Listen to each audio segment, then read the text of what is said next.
Hello, hello. Welcome to my desk. I thought I would show you what I'd been making from the May issue of Art Witch zine. So this one's all about manifestation and abundance magic, and in it there's a lot about dyeing and dyeing fabric and dyeing paper and things like that, and all about flowers and things, and using water to get these colours and energies into our art magic. So one of the things, I won't go through the whole zine because that's for you to have fun with, but one of the projects is the divination project, which is flowers as messengers and your personal oracle. So all about making your own flower oracle deck. So I thought I would show you what I did from this. So I thought I would talk through it. I just heard a funny noise then. I don't know what that was. Anyway, so I started out because I wanted to make just a small set of cards from flowers that I see growing near me. So this is why it's not something I'm going to share with you, because you'll have different flowers growing near you, and you need to make sure that the energies of those flowers are the ones that you're having a look into. So to start with, I got some A4 watercolour paper and created a backing card. So I just used watercolour paints in two different greens and a little bit of these these metallic shimmery ones. So I used a little bit of that one and the yellow one, so the green and the yellow, to add a little shimmer to it. Because we all like a little bit of shimmer, don't we? So I did 3 of these sheets and left those to dry overnight. I've had to be quite patient with this. It's not like me. I like to get things done quickly, move on to the next project. So I did that and got those sheets ready. Then I got some recycled paper, cardboard. So this is from Yorkshire Tea box. So I saved those and I cut out of this cardboard. So it's like cereal box sort of thickness. I cut out a shape that I wanted the card to be, and I managed to cut 16 of those out that would fit 8 on a A4 sheet. So I cut those out and then stuck them to the back of the backing paper and cut them out. So I'd got 2 layers of the card, so it was nice and sturdy. Now I did use glue stick, and I did find that it lifted at the edges a little bit. So if I did that sort of technique again, I'd probably use a bit sturdier glue to glue them to the back there.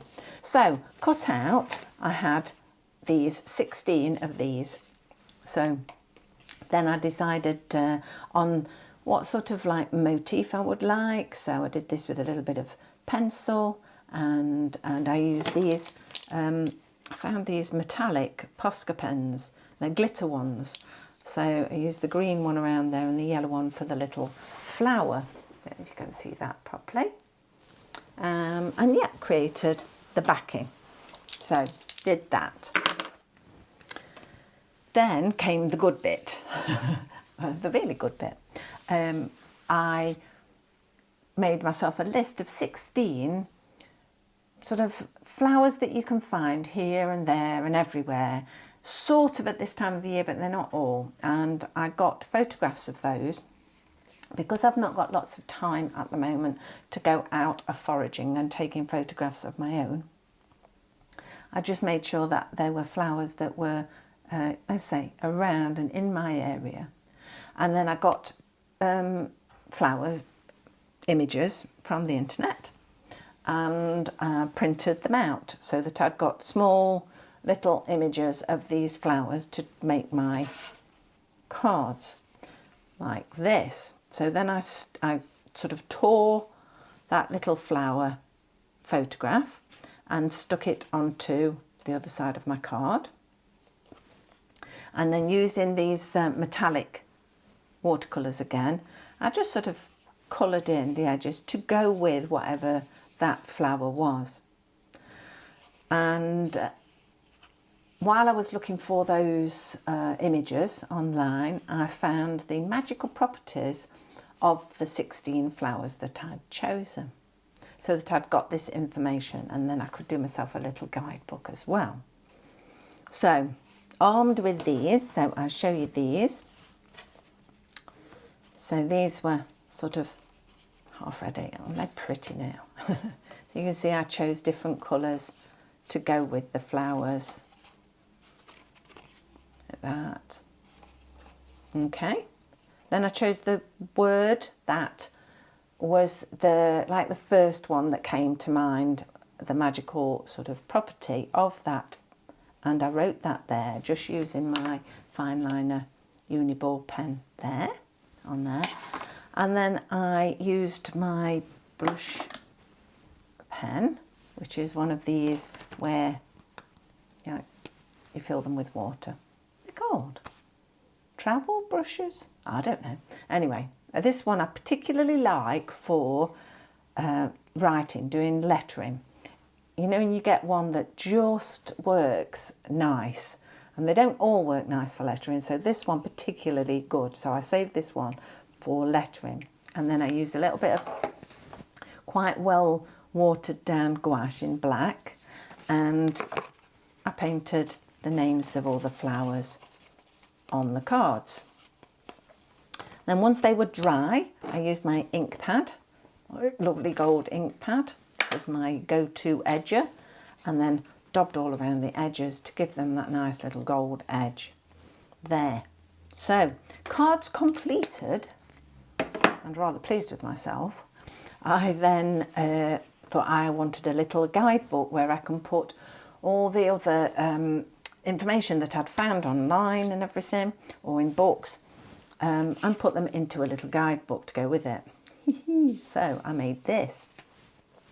So I used the watercolour paper that I'd painted earlier to make the cover, and then inside what I did was, I don't know if you can sort of see the paper very well, but I had a go at dyeing some paper. So I got 2 A4 sheets of the decent quality printer paper, and then I put that in a bath of chamomile tea, so really strong chamomile tea, which I had made because I ended up getting hives all over my face at the weekend when the sun came out.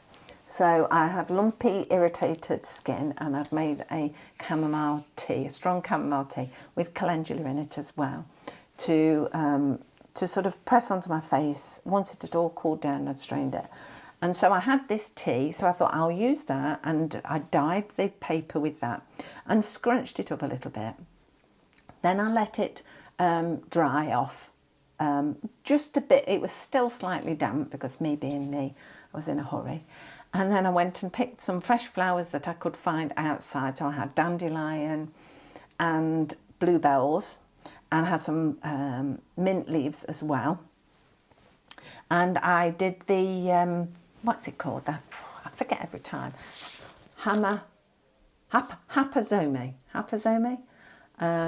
So it's a Japanese technique where you put the flowers onto either fabric or paper and then cover them over. So I used another sheet to cover it over, and you hammer them, and you hammer and hammer and hammer to allow the colours of the plant material to dye the paper or fabric that you're doing. So it was great fun. I put it on a board and then hammered away to my heart's content. So you can see here where the dandelion and the bluebell and the mint leaf has created lovely patterns on this, like this. So once that was dry, the pieces of paper were dry, I turned those into 2 little zines. So the usual A4 folding of a zine, folded that up and stuck it together, and then stitched the 2 little zines into this back here. So just a simple thing, you see, just 2 holes with thread through, and then knotted those together, and then knotted those the two ends together into a little bow. There. I went around these edges with my little stamp pad as well, a little bit, but I wasn't too fussy about it. And then I wrote in here the other information that I'd found to give myself my little guidebook, and I love it. And I wanted to share that with you, and how I'd made it. It's sort of simple, but you have to be patient. And it also requires some research. But it's really good to sometimes stop and research things. You can't always find out everything in books and things, and the internet is such a valuable source of information. If you go on and have fun and go down rabbit holes, you can find out all sorts of things. And yes, they do differ from one place to another, but trust the ones that speak to you. So if you see different magical properties of something and one feels better than the other, go with what your gut tells you, because that's what it'll mean to you. So I'll just show you through my cards. I've got red campion, wood anemone, primrose, oxeye daisy, lily of the valley. I love lily of the valley. Herb Robert, which I love to see Herb Robert growing because it grows in the hardest of places, in walls, in rubble, in really horrible soil. Hawthorn, which is out at the moment. It looks beautiful, the flowers of that. Ground ivy, so pretty.